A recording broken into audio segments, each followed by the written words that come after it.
The chair slammed backward, crashing against the hardwood floor as my mother surged to her feet. "Get out and stay out," she screamed, her voice slicing through the dining room like a whip. The golden roast turkey sat between us, untouched and growing cold, a silent casualty in the crossfire. Her face was flushed with fury and something else, pain, maybe. The walls of our family home in Seacliff Grove seemed to close in around me as her words echoed like a thunderclap. I froze, fork in hand, mid-bite of cranberry sauce that now tasted like metal on my tongue. I am Belle Hammond. I am 28 years old. And in that moment, I knew I had detonated the ticking time bomb that had been silently wedged between my mother and me for over a decade. I didn't speak, not immediately. I looked across the table to my older brother, Colin. His eyes were locked on his plate like the answers were hidden in the mashed potatoes. My mother's fury had sucked the air out of the room. What had I done? I had dared to choose my own path. I had officially withdrawn from Stanford Law. And with that single decision, I shattered my mother's carefully constructed plan for our family's legacy. To understand the explosion, you need to understand the fuse. For as long as I can remember, Marion Hammond lived with a single-minded focus: legacy. Our last name was not just a name. It was a brand, stitched in bronze lettering across Hammond and Stratton, the prestigious family law firm my mother built from the ground up in Seacliff Grove. Every childhood moment was structured, deliberate. Colin had followed the script perfectly, top of his class at Yale Law, clerking for a federal judge, now a rising partner at the firm. I was the variable. I always had been. While Colin sat through lectures on corporate compliance and legal frameworks, I studied sustainable energy models. When he interned with senators and firm partners, I was waist-deep in community gardens or building compost toilets in remote villages during summer breaks. My mother let me play in the dirt, but only under the condition I washed it off in time to sit for the LSAT. I got in. Stanford Law welcomed me with open arms. But my soul shriveled every semester. Contracts, torts, constitutional theory, case studies that felt like they were draining the color from my life. By the middle of my second year, I couldn't breathe in lecture halls anymore. That's when I called Aria. Aria Sanchez had been my roommate during undergrad at Pacific State, now working with a female-led venture capital firm in Los Angeles. I paced my studio apartment, the one where the AC only worked when it rained, and spilled my idea into the phone like it was a confession. Solar-powered infrastructure kits, I told her.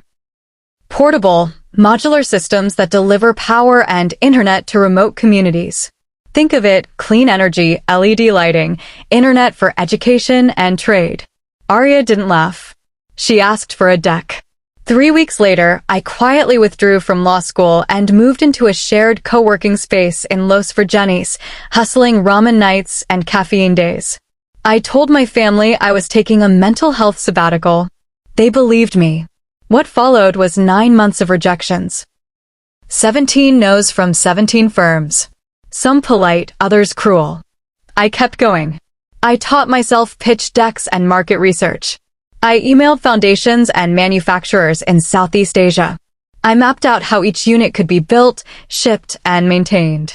And through it all, I didn't tell my family a single thing. Not one word. Then, one rainy Tuesday, the call came. Belle Hammond? This is Jessica Lynn from Viora Impact Capital. We loved your Sunis Systems proposal. Can you come to our LA office this Thursday? I nearly dropped the phone. Viora was legendary, a social impact investment firm led by women who had made billions in tech and were now rewriting the future with their investments. I showed up in my only blazer, clutching my grandfather's leather folio. Their office was glass, steel, and energy. Jessica introduced me to 2 other partners, Dr. Amara Iko, a Nigerian-born water engineer who had revolutionized urban filtration, and Laura Brighton, who had once helmed strategy for a major hedge fund before pivoting to social impact. They grilled me. Scalability, Dr. Iko asked. We're not reinventing solar, I said. We're making it deployable by communities. Easy to use. Easy to maintain. The tech exists, the access doesn't. 2 hours later, Jessica walked me to the elevator. We'll be in touch.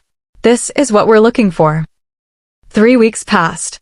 Then came the offer, $30 million in series of funding, plus a spot on the California Renewable Energy Council. I would be one of the youngest members in its history. I stood in my studio, surrounded by empty ramen cups and one flickering desk lamp, and cried for the first time in years. I didn't tell my family. Instead, I built. We scaled. Within months, Sunis Systems had teams on the ground in South America and East Africa, installing kits in villages with no prior access to energy or education. We hired engineers. We signed government contracts. We featured on Forbes. And I moved into a minimalist loft in the Pacific Heights cliffs. Still, I stayed silent at home. Until Thanksgiving. Until my mother stared me down across that table and demanded to know when I'd be returning to Stanford. I'm not, I said. Silence. I withdrew 8 months ago. I'm not going back. I started a company. Her jaw clenched. What kind of company? Some little tech thing. Sunis Systems. We provide solar infrastructure to underserved communities. We just closed $30 million in funding. Colin blinked. Kelly, his ever-perfect attorney girlfriend, froze mid-sip. My mother? She exploded. Accused me of fantasy. Of rebellion. Of betrayal. You're delusional, she spat. You're not part of this family anymore. And then she said it. Her final, fatal blow. Get out and stay out. So I did. I stepped into the cold night air, the silence of the house pressing against my back. I didn't turn around. Because I knew. This was only the beginning. The Pacific Coast Highway never looked so sharp. I drove with the windows down, the salt breeze knotting my hair, my hands gripping the wheel like it might anchor me to something solid. The last thing I heard, get out and stay out, still rang in my ears like a gavel pounding on the courthouse steps. My mother had made her ruling. There was no appeal. By the time I reached my new home in Malibu, a sprawling glass estate carved into the cliffside, I was trembling with a cocktail of adrenaline, grief, and a strange, exhilarating freedom. This place, with its oceanfront view and whisper-quiet halls, was mine. Paid for by my vision. My gamble. My courage. The moving truck was already waiting, tucked beside the manicured hedges like it didn't quite belong. Neither did I, not yet. As I oversaw the unloading of the sparse belongings that had carried me through 9 brutal months of startup life, I felt like I was stepping out of a cage and into uncharted territory. A single framed photo, the first solar kit installation in a rural village outside Nairobi, found its place on the mantle. It was my reminder. My reason. My battle flag. Later that night, my phone lit up with a call from Jessica Lynn. We got word back from the council, she said. You're confirmed. Your appointment goes public next month. I closed my eyes and leaned against the wall, letting her words soak into my bones. How are you holding up? She added. I laughed, just a little. I think I just got disowned. Belle, you're not alone. They'll come around. Some people take longer to recognize a new world when it doesn't fit inside the one they built. But that was the thing. I wasn't waiting for them to catch up anymore. Over the next 3 weeks, life became a blur. Contracts. Interviews. Publicity. Vura Capital's announcement rocked the tech world. Sunis Systems was suddenly everywhere. Featured in Impact Today. Covered by Forbes. Requests for speaking engagements poured in. I was dubbed a visionary disruptor by one outlet and a solar maverick by another. Yet the phone never rang from Seacliff Grove. Colin sent a few texts. Kelly even emailed me congratulations, noting that her firm was monitoring the council closely. But my mother? Silence. Until my assistant, Ava, walked into my office one morning with a bemused look on her face. You're going to want to see this, she said, handing over a folder. It was a grant application. From Hammond and Stratton. They were applying for $2 million from the state's Renewable Initiative program to start a pro bono environmental justice clinic. I stared at the cover letter, which bore my mother's signature. My pulse quickened, not with anger, but something more subtle. I opened our internal database and scrolled to the conflict disclosure section. Conflict of interest, I typed. Applicant is immediate family of current council member. Click. Submit. It wasn't vengeance. It was truth. The application would be rejected. Publicly. Officially. Unavoidably. And there would be no appeal. But I wasn't done yet. The email came at midnight, flagged urgent. I had just wrapped a video call with a solar cooperative in Bolivia when Ava buzzed me again. You need to read this now, her message said.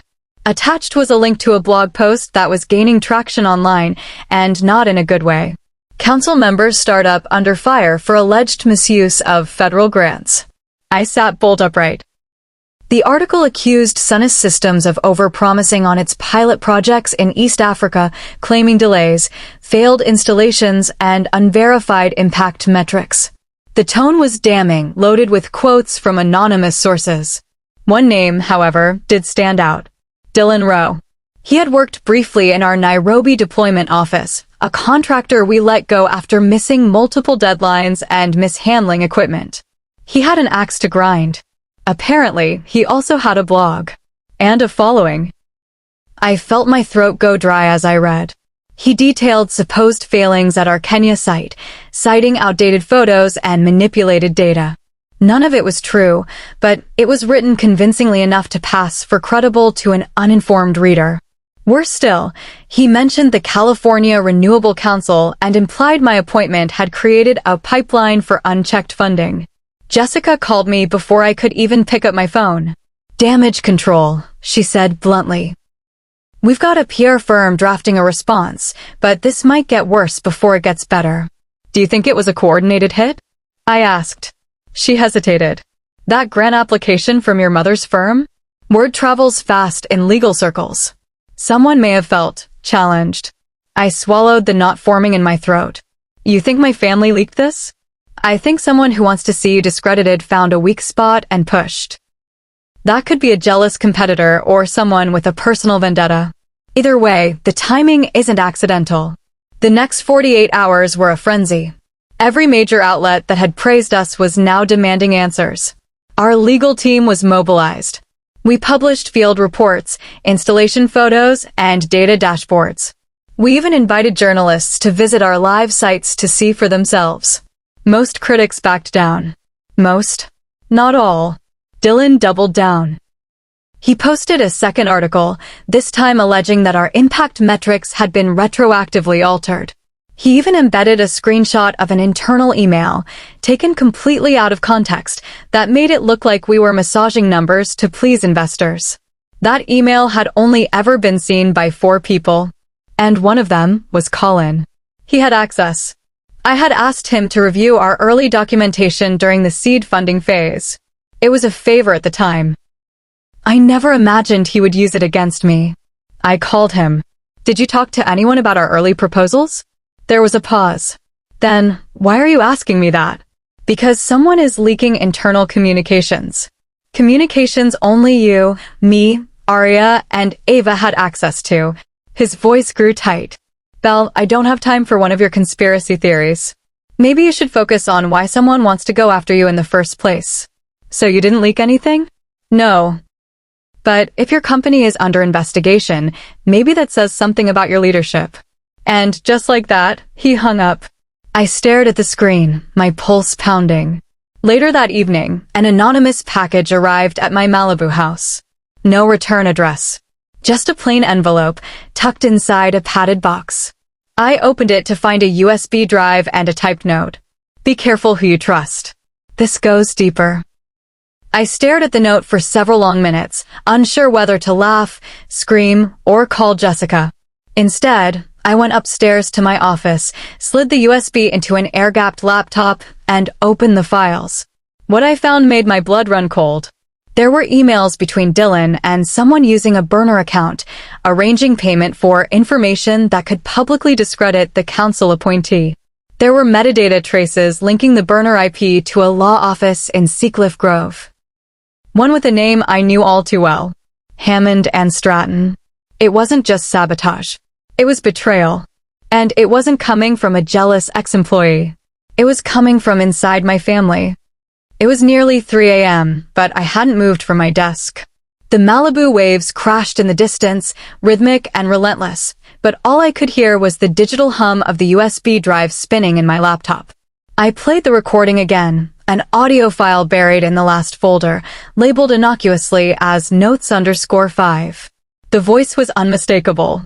She thinks she's better than the rest of us because she threw away a real education for this startup nonsense. Let's see how long she lasts when the council starts asking real questions. It was my mother. The audio was grainy but clear. She was on the phone, unaware she was being recorded. I could hear her ice cubes clinking in her glass, her measured fury simmering just beneath the surface. What stunned me more than the words themselves was the context. She hadn't just been frustrated or confused. She had been strategic, calculating, coordinating. The burner account, the leak, the headlines. It all tracked back to Hammond and Stratton. And worse, I could now prove it. Jessica was on the line within minutes. "We go public," she said. "We release the source, expose the conflict, and clear your name." But I hesitated. What if that burns everything down? Not just my relationship with my mother, but the firm. Colin. The legacy she worked her whole life to build. Jessica was quiet for a long beat. "Belle, you've already been exiled. What are you protecting?" The truth, I realized, wasn't just something I had to defend. It was something I had to claim. The following morning, I met with our legal and comms teams. We prepared a full disclosure statement. We backed it with logs, emails, and that damning audio file. We didn't leak it to tabloids. We went to the Chronicle, a reputable journal known for integrity. The story dropped like a lightning bolt. Whistleblower exposes council sabotage. Inside the family feud that rocked California's green energy movement. My inbox exploded. My phone melted. Ava had to turn off our office lines for the day. But the tide was turning. Public opinion shifted fast. The council released a statement reaffirming their support for my appointment. Viora Capital doubled down on their investment. Several of our pilot communities filmed testimonials in support of Sunis. Still, the part one hadn't prepared for was the fallout inside my family. Colin called first. "I didn't know she went that far," he said, his voice tight. "She told me you were spiraling, that you were hiding something dangerous." I believed her. "You didn't ask me. I didn't know how to talk to you anymore." That, at least, was honest. Then came the letter. Not an email. Not a text. A letter. Handwritten. On thick, expensive stationery with the Hammond and Stratton seal embossed at the top. It was from my mother. "Belle, you have made your position clear. So have I. I spent 30 years building something out of nothing. I gave you structure, discipline, and every tool you needed to succeed. If you interpret that as control, I cannot change your mind. But make no mistake, you've chosen your side. And with that choice comes distance. You are no longer part of what we're building. I hope you find peace in what you've built." She didn't sign it with love. Just her name. Marion Hammond. It was the cleanest break imaginable. Later that night, I stood on the balcony of my Malibu home, the city lights flickering below, the wind snapping at my robe. I should have felt vindicated. Instead, I felt carved open. But through that ache, I felt something else bloom. Freedom. Real freedom. The kind that comes when you finally stop asking for permission to live your own story. It began with a ripple. A single news story that didn't feature my mother's name or my family's drama. No leaked emails. No accusations. Just one headline. Sunis Systems expands to Southeast Asia in landmark energy deal. For the first time in over a year, the spotlight wasn't filled with shadows. The agreement we signed with the government of the Philippines was more than a contract. It was a signal to the world that Sunis wasn't just surviving the scandal. We were thriving in spite of it. We launched infrastructure in rural villages where electricity had never reached. Children were attending school at night by solar light. Women were opening home-based businesses. The transformation was visible, measurable, undeniable. And then, the call came. The White House. I thought it was a prank at first. Ava looked at me from across the room, pale with shock. But the voice on the other end was clear and official. MS. Hammond, the Secretary of Energy would like to invite you to speak at the International Climate Futures Summit in Washington. Your work is setting the global standard for decentralized clean energy models. My throat caught. I said yes. The weeks leading up to the summit were a whirlwind of preparation. Our team created impact reports, visualizations, and testimonials. I wrote and rewrote my speech until my fingers ached. I knew this was more than a stage, it was a moment. A message to every person who had doubted, dismissed, or disowned me. When I stepped onto the podium at the summit, the lights were blinding. Cameras flashed. Reporters whispered my name. I'm not a lawyer, I began. I was meant to be. My path was paved with expectations that weren't mine. But today, I stand here not as the product of a legacy, but as the founder of one. The applause was thunderous. Afterward, a line of diplomats, scientists, and entrepreneurs waited to shake my hand. One of them, a senator from California, leaned in and said, "Your story is a blueprint for a generation that refuses to inherit a broken system." That night, I returned to my hotel suite and opened my inbox. Among the flood of congratulations was a name I never expected to see again. Marion Hammond. No subject line. Just a short message. "Belle, I watched your speech. You've done something extraordinary. I still don't understand your choices, but I understand now that they were yours to make." No apology. No invitation to reconnect. But it didn't sting. Because for the first time in my life, I didn't need her to understand me to feel whole. I had found something bigger than approval. I had found purpose. Sunis systems continued to grow.